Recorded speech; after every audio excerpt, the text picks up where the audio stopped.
why people are looking at the Millennium Print Group expansion in late 2028 when it comes online and is actually printing cards the wrong way is going to be the content of this video.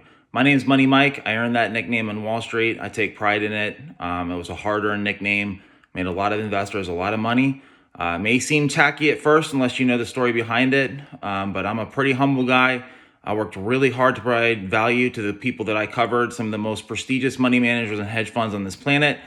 And we're going to talk about that and how it correlates to the Millennium Print Group expansion. So if you didn't check out my earlier content where I did some back of the envelope math on what that additional printing capacity might look like, the timeline of it, check it out.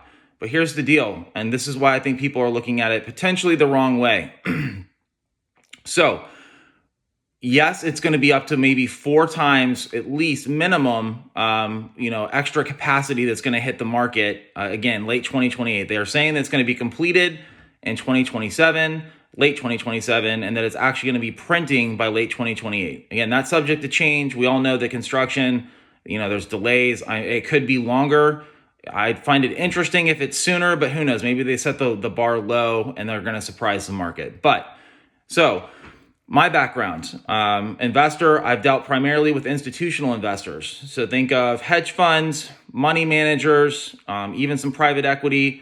That's my background. So the reason I think people are looking at it the wrong way is pretty straightforward. So that extra supply, the way that's going to be viewed, if I'm a hedge fund manager and I may be looking to enter this space, that's a net positive, because right now it's, to me, just new to the space, it's kind of the Wild West in terms of accumulating a position, at least a meaningful one.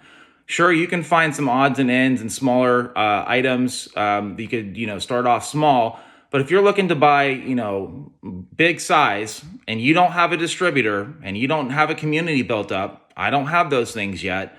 It's a crapshoot. You got different prices. You got to worry about sellers' reputability. There's a lot of issues at hand that go into building a meaningful position. So if I'm a hedge fund manager and I'm listening to the pitches of all these content providers, and it's a good one, that's why I'm making this content and that's why I'm investing in Pokémon, they're going to see that extra supply and be like, actually, that's a great thing. That means it's going to be much easier to build a meaningful positions and collect Pokemon. So what I also want to differentiate, because I've seen some confusion, I'm just being polite with that, private equity, they're not going to be in this space. So if you're hearing somebody saying that private equity is a player in Pokemon, they're dead wrong. Their business model is to go out and buy private companies in the US, usually mid to smaller size companies. That's kind of their value add. If they're larger players, then you're kind of running into the big dogs like Goldman Sachs, JP Morgan. They're going to be going after that business because it's a much bigger slice of revenue. So there's a lot of companies in the Fortune 5,000 list, I should say. That's another important thing. 5,000 list that kind of fall through the cracks and don't get a lot of love. That's where private equity comes in.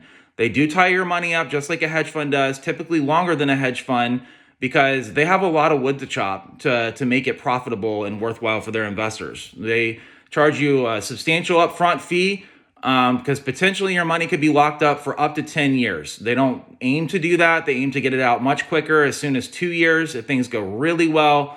But there's a lot of saturation in that market. I could go off in the weeds. I won't do that. But they can charge anywhere from 5 to 10% up front.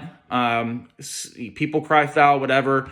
But if it ends up being 10 years, that's only 1% a year on average. It's not so bad, especially when you compare the cost of a mutual fund, which is typically at least 1%. Hedge fund managers charge 2 and 20. Some charge cheaper, but most don't go below 1%. So regardless, private equity is not going to be in this space. But as I've mentioned, I don't know if institutional investors, specifically hedge funds, are entering this marketplace in Pokemon collecting yet, but they certainly have a much larger incentive to do so once this extra printing capacity comes online. So just keep that in mind. There's a lot of people, rightfully so, saying, well, it's going to be extra supply. Of course, it's going to drag prices down. And yeah, of course. But if you get this new investor class that enters the marketplace, that's going to be meaningful.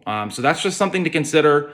If you want to know a little bit more depth about my thoughts of how sets like Destined Rivals, Prismatic Evolutions, etc. might be affected or not affected, just given the timeline, not just the additional printing capacity, but the timeline, and combining that with Pokemon's historical business model of reprinting sets in an 18-month window after release. I go into all that, and I think that's meaningful because I think we're going to see a polarized or bifurcated marketplace where you kind of have these grandfathered sets that are not going to fall into that window of being reprinted versus sets that are printed within the 18 months of the Millennium Print Group expansion coming online. That's how I'd be looking at it. So if you're fearful and you're worried that a Prismatic Evolutions or Destined Rivals is just going to shit the bed, price is going to tank, I don't think that's true, man. I mean, unless Pokemon decides to go again outside of their business model and reprint sets that are several years old at the point that this comes online in late 2028, I think you're good.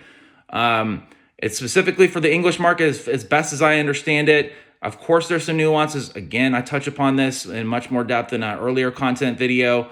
But, short of going to management and walking through the facility and asking them what their business plan and strategy is and seeing how much is dedicated to the US space, how much is for Pokemon, is it all for Pokemon?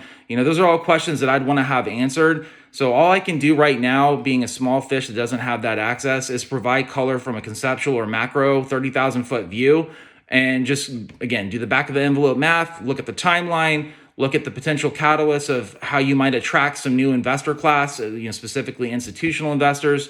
And you kind of get a recipe where the picture changes. It's a kind of a paradigm shift in thinking of, it's oversupply, it's the end of the world versus, hold on a second, there's a lot of nuance to this. Let's think this out and make sure we're looking at it right. And I've tried to do that for us and prior content. So I just wanted to touch upon that, give some clarification that, again, you're not talking about private equity investors entering the marketplace. And again, being a newbie, I'm not new to collecting cards. Again, I've said this profusely. I'm not new to investing, but I am new to Pokemon. I'm new to the collectibles market for Pokemon. And, I talk about fixed costs. When you're talking about TCG Player or eBay and you're looking at your exit strategy, you're looking at 12 to 13%. Again, PokeNE does a great job of explaining this through multiple videos that, in an ideal world, you build your own website, you get charged 3% by Wix for processing fees, and that's it. That's dreamland. I'm not there yet. So in reality, my exit strategy is going to be that 12, 13%. You factor in taxes, and you're looking about being down a good 15 to 20% on your position right off the bat. That's by far and away more of a commission or upfront cost of any investment I've ever come across. Again, private equity is maybe 10%. And again, I don't think that's the case anymore. It's way too competitive. It's more like 5 to 8% at most. And there's a lot of value to that. The value we're getting is we're getting access to a wider variety of customer base. And I get that. And that's just kind of where the marketplace is. It's the Wild West. That's how I look at it. There's a lot of risk to collecting physical inventory, stolen product, damaged product, getting screwed by insurance. Again, PokeNE talks about that. There's nuances even with the type of insurance you get. You might not get your money back if you bought shipping insurance, depending on the circumstances. There's a lot that goes into it. So, it's great that most of my positions are up 10 or 20% since I started collecting in the last, call it 6 weeks. But the reality of it is I'm basically break even. And that kind of sucks, to be down and not have really much recourse to be able to do anything about that. And that doesn't even take into account, sellers' reputability as you're new to the game and you're looking for various sellers when you're trying to accumulate a meaningful position. Most don't sell multiple sealed cases, sealed product, in one fell swoop. Then you're running into additional shipping woes where every time you ship something catastrophic could happen and you could be out of pocket that money.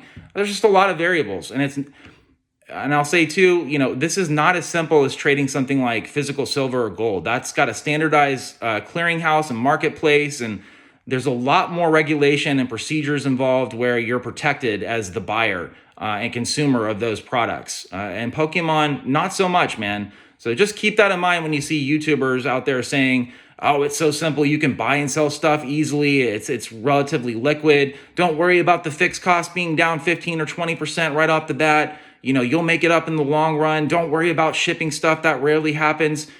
if you have any kind of business acumen whatsoever, you should absolutely be worrying about those things.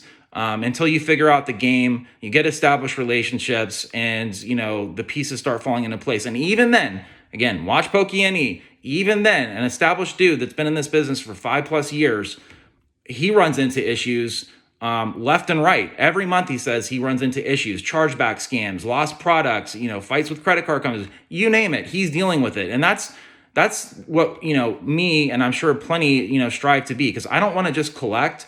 Ultimately, I'd like to start a business where I'm also selling product. And I wholeheartedly believe in Pokey's advice after really thinking this through, that you do have to have a community. And I've already touched upon some of the reasons why. So you can avoid the 13% at eBay or 12.5 at TCG Player, whatever it is, a substantial amount. You can maybe, I'm trying to work out how taxes work.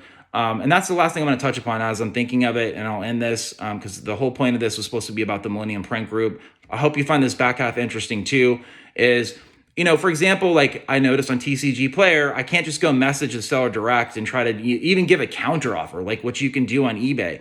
But what, smart, sellers do that are, business people that have actual storefronts, whether it be online or brick and mortar, they'll advertise their name. So what I've done is I go to their website and try to buy direct. And if they are not hitting the Nexus threshold, then maybe I'm not paying taxes. That's a pretty freaking big deal for me. I'll give an example where I bought 5 sealed cases of booster bundles of Prismatic Evolution. I was a winning bid on eBay. I was like, why am I winning this? This seems fishy.